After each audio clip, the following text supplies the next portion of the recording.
Tapi secara garis besar saya lihat mereka masih tetap sayang kok, saling cinta gitu ya.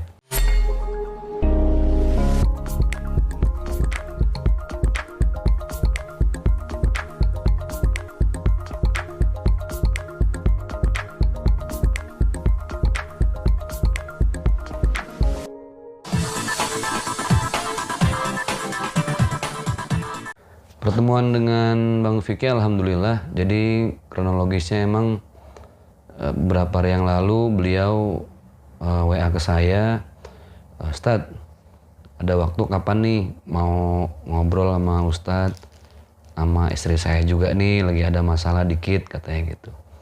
Ayo bang, boleh di mana kita kongko aja gitu kan. Sekalian aja di rumah mertua aneh karena istri lagi di rumah orang tuanya. Oh ya udah. Terus tadi siang janjian, alhamdulillah cukup lama diskusi dan musyawarah kita dari jam 1 siang habis zuhur sampai hampir jam 5, jadi kurang lebih 4 jam pertemuan yang cukup ya panjang durasinya ya, karena ada beberapa argumentasi yang cukup alot. Terus ya Bang Vicky bercerita ke saya panjang lebar, terus istrinya juga cerita. Kemudian juga mertuanya Bang Vicky yang lagi sakit juga cerita. Terus ada salah seorang teman mertuanya Bang Vicky juga hadir ikut memberikan masukan. Artinya memang panjang lebar kita diskusi dan alhamdulillah membuahkan hasil. Jadi mudah-mudahan ya kita doakan yang terbaik buat mereka berdua. Perbincangan selama 4 jam tidak sia-sia, alhamdulillah. Bahkan ya beberapa hari ke depan kita mau bikin satu pertemuan lagi insya Allah. Karena terakhir tadi sebelum finishing, sebelum kita ngambil kesimpulan dari apa yang kita bicarain, saya bilang ke mereka berdua, termasuk di depan mertuanya Bang Vicky, ya kalau memang buat lebih detail mending dicatat aja gitu. Kayaknya kan perbincangan panjang ini satu masalah belum selesai, kita udah bahas yang lain terus begitu. Jadi nggak tuntas, detailnya tuh nggak selesai. Ya udah tulis aja Mbak Kalina apa yang mau dicatat, maunya Bang Vicky kayak apa gitu kan, dibikin pointers. Terus Bang Vicky juga silakan dicatat maunya gimana. Udah masing-masing coba muhasabah diri, benahin ibadah, perbanyak sedekah lillahi ta'ala, sambil nyatet tuh kemauan masing-masing untuk pasangan apa aja. Bagian dari introspeksi dan evaluasi, karena kalau cuman by lisan tadi yang saya rasain cukup mengawang-awang ya, jadi banyak yang dibahas tapi belum mengkerucut ke solusi dari setiap detail permasalahan. Tapi intinya alhamdulillah permasalahannya sudah rampung.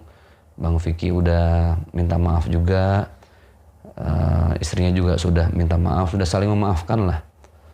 Disaksikan saya juga sama ibu mertua Bang Vicky, ada kerabat juga tadi hadir. Jadi alhamdulillah ya kita doakan mudah-mudahan bisa hidup satu atap lagi, karena sekarang memang banyak hal-hal kecil yang harus dibenahin dulu gitu loh. Jangan sampai nanti udah satu atap tapi masih banyak benalu yang belum disingkirin. Ini singkirin dulu masalah-masalah yang kecil, nanti kalau udah satu atap insya Allah. Karena bagaimanapun kan yang dicari itu litaskunu ilaiha, supaya merasa tentram ya. Ada mawaddah, ada rahmah, ada cinta, kasih sayang.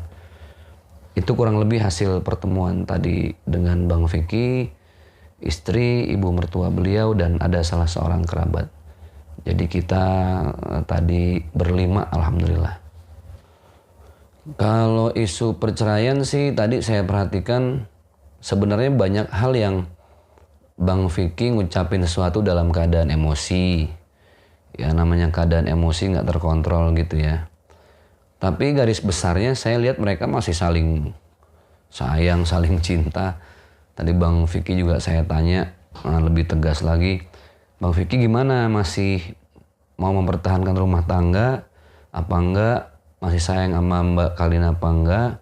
Karena jangan sampai nanti kita ngomong panjang lebar tapi ada niat untuk tidak mempertahankan rumah tangga gitu. Bang Vicky bilang, dengan saya datang ke sini aja Ustadz, ini udah pertanda saya mau buktiin kalau saya mau mempertahankan rumah tangga saya dan lebih sayang lagi sama istri. Ya alhamdulillah gitu. Dan berikutnya, ya mudah-mudahan kita hanya berdoa semoga semua sehat, lancar, bisa berumah tangga satu atap lagi, semakin terbuka lagi komunikasinya, semakin banyak ngalah, dan semakin banyak mengembalikan semua permasalahan apapun di rumah tangga. Bukan ke teman, bukan ke kerabat ceritanya, tapi cukup kepada Allah. Gelar sejadah, tetesin air mata, banyakin zikir, tahlil, tahmid, tasbih, sehingga lebih mendekatkan hati Bang Vicky dan istri ini kepada Allah Subhanahu. Masalah Bang Vicky curhat apa aja, ya biasalah. Masalah rumah tangga, masalah A sampai Z tadi beliau udah cerita banyak, tapi alhamdulillah secara gentle Bang Vicky beliau udah nyampein ke saya ini nakoda, gimana pun saya yang mimpin perahu rumah tangga ini. Jadi saya lebih mau banyak introspeksi diri. Saya bilang ya bagus Bang, karena dalam Al-Quran itu kan yang pertama kali diperintahkan sama Allah untuk introspeksi, evaluasi, menghindari diri dari neraka itu kan kita sebagai laki-laki, sebagai imam. Qu anfusakum wa ahlikum nara. Begitu Allah Subhanahu wa taala berfirman. Setelah kita mengevaluasi, baru kita mengajak keluarga nih untuk sama-sama membenahi diri. Itu tadi saya sampaikan juga. Terus ya banyak memang permasalahan yang menurut saya tidak baik juga kalau dikonsumsi secara umum ya. Jadi nanti netizen komen ini itu segala macam. Jadi ada beberapa hal-hal yang memang itu menjadi urusan internal mereka berdua lah, beserta ibu mertua dan kerabat yang hadir di situ. Kalau saya kan di sini posisinya bukan berarti punya rumah tangga yang lebih baik, enggak. Saya juga lagi belajar memperbaiki rumah tangga, jadi imam yang lebih soleh lagi. Ya bukan nasehatin sih ya, kalau pas duduk bareng sama Bang Vicky lebih berbagi pengalaman, saling ngingetin, saling belajar. Intinya curhatan Bang Vicky ya masalah rumah tangga biasa, tapi saya pesen cooling down, jangan saling ego, jangan saling emosi. Pandang mertua Bang Vicky yang memang lagi perlu banget perhatian khusus ya dari anak dan mantu gitu, dari cucu-cucu. Jadi ya lebih banyak membenahi diri sendiri, mengoreksi ibadah, lebih banyak sedekah. Kalau solusi apa ya, dari rangkaian pembicaraan 4 jam tadi, saya cuma ngingetin bahwa rumah tangga itu kan rumah tangga ini kan bahasa warisan nenek moyang ya, rumah tangga. Jadi harus kita bayangin itu tangga zaman dulu tuh kan memang apa ya, tinggi dari bambu, terus ada anak tangganya banyak, dan dari satu anak tangga untuk naik ke anak tangga yang lain ini kan ada jedah kosong. Nah, jedah kosong ini diumpamakan dia seperti kerikil, musibah, ujian, tantangan gitu. Jadi untuk naik itu ya perlu jedah kosong gitu. Perlu diuji dulu, perlu dicoba dulu, tapi jangan turun. Harus makin naik, harus makin naik, harus makin naik. Tapi ingat, semakin kita tinggi naik tangganya, semakin besar anginnya. Jangan menyerah, jangan turun, naik terus. Nah itu saya sampaikan, artinya masalah apapun yang ada di rumah tangga Bang Vicky, tetap Bang Vicky harus mengajak istri untuk lebih banyak mengintrospeksi diri, membenahi ibadah, supaya solusi yang ada itu bukan hanya semata-mata dasarnya logika, tapi lebih mengembalikan kepada Allah Subhanahu wa ta'ala. Kalau untuk serumah tadi juga udah dibicarain ya. Jadi sepertinya mereka sepakat untuk ngehilangin benalu-benalu kecil dulu nih. Ya masalah apalah finansial yang kecil-kecil lah. Cemburu-cemburu yang ya wajar lah di rumah tangga ya. Itu coba dihilangin dulu, dikikisin dengan komitmen yang baru lagi. Baru coba tinggal satu atap dengan nuansa cinta yang lebih baru, nuansa iman yang baru, nuansa ibadah yang baru, sehingga mereka berumah tangga lebih fresh lagi. Jadi gitu, kayaknya mereka deket-deket ini mungkin 1 minggu juga udah serumah lagi insya Allah. Cuman tadi pertimbangannya istrinya Bang Vicky ini kan harus ngerawat ibu ya, yang sudah dalam keadaan jangankan untuk bangun dari tidur, gerakin kaki aja tadi saya lihat juga udah agak susah ya. Bahkan Mbak Kalina juga ada di rumah orang tuanya sampai gantiin popok dan lain sebagainya lah.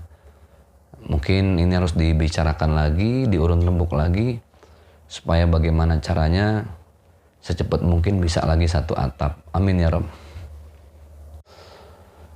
Endingnya dari kurang lebih 4 jam tadi kita bermusyawarah, ngobrol, diskusi, tabayun, benahin benang kusut ya, cari benang merah supaya sama-sama jadi maslahat. Seperti saya sampaikan di awal, udah dibikin pointers aja per poin.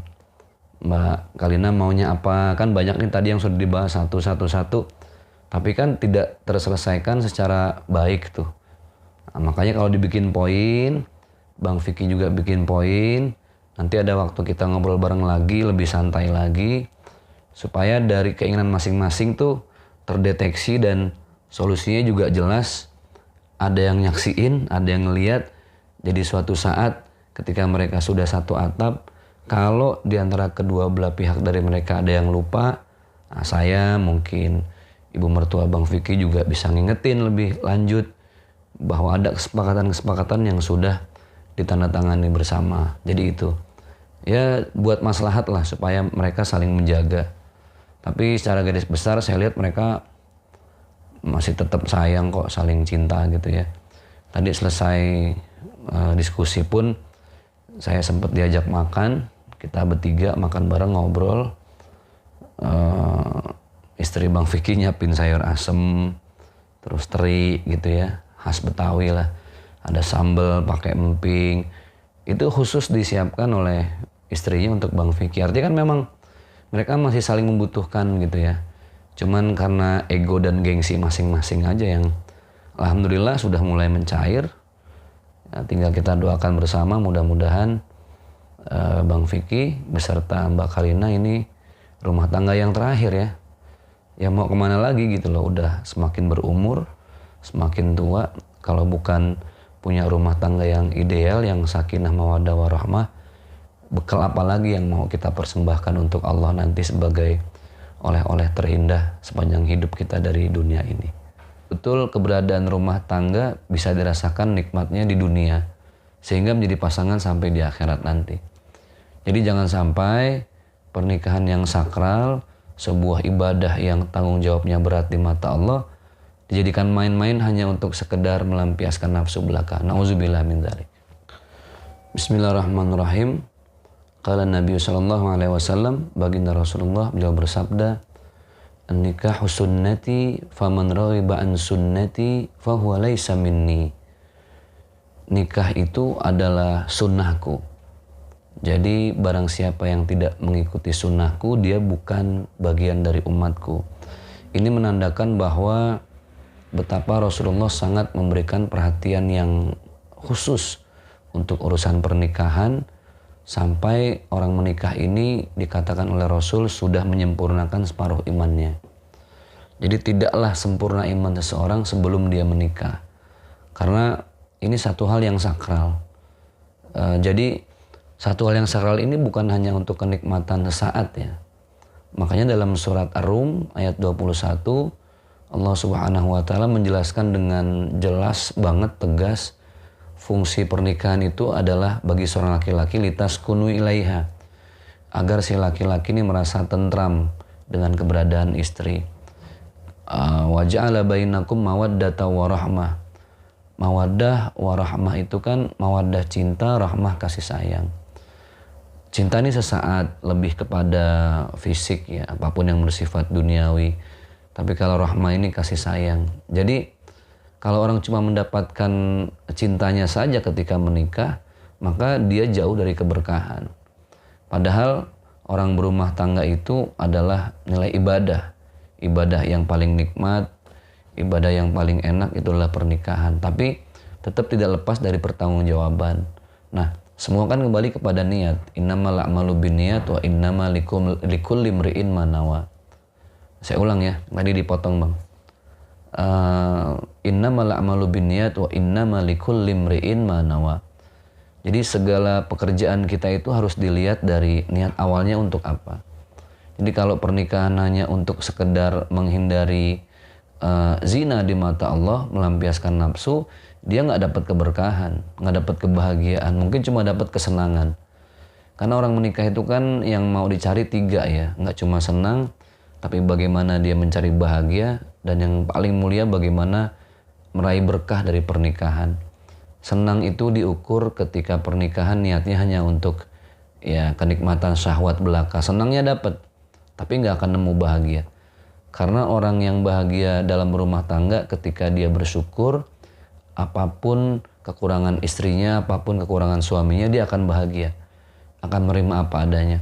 Yang lebih hebat lagi ketika pasangan suami istri itu bisa meraih berkah dalam rumah tangganya, al-barakah.